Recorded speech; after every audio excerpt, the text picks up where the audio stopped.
जेव्हा गॅसवर तवा ठेवून त्यात 2 लांबट कापलेले कांदे, थोडं तेल टाकून परतून झाल्यावर त्यात थोडं खोबरं, मसाला इलायची, चक्रीफूल, दालचिनी, मिरे, लवंग, हिरवी इलायची टाकून परतून घेते.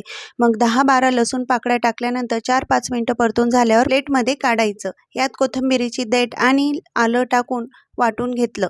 मग गॅसवर कढई ठेवून त्यात तेल आणि 1 मोठा चमचा बाजरीचं पीठ खमंग भाजून घेतल्यानंतर यात मसाल्याचं वाटण तेलात छान परतून घेतलं. लाल तिखट, धना पावडर, गरम मसाला टाकून 5-6 मिनिटं परतून घेतल्यानंतर दुसऱ्या कढईमध्ये तेल आणि 1 कांदा आंबट कापून 2-3 मिनिटं परतल्यानंतर तयार केलेला मसाला यात मिक्स केलं. मग लगेच शिजून घेतलेलं चिकन यात टाकून मिक्स करून यात चवीपुरता मीठ टाकून परतून 10 मिनिटं लो फ्लेमवर शिजू दिलं. तर कोथिंबीर घालून इथं गरमागरम झणझणीत चिकन सुक्का रेडी झालं. गरमागरम भाकरी सोबत हे चिकन सुक्का लई भारी लागतं. तुम्ही सुद्धा ट्राय करून बघा. रेसिपी आवडली लाईक करा.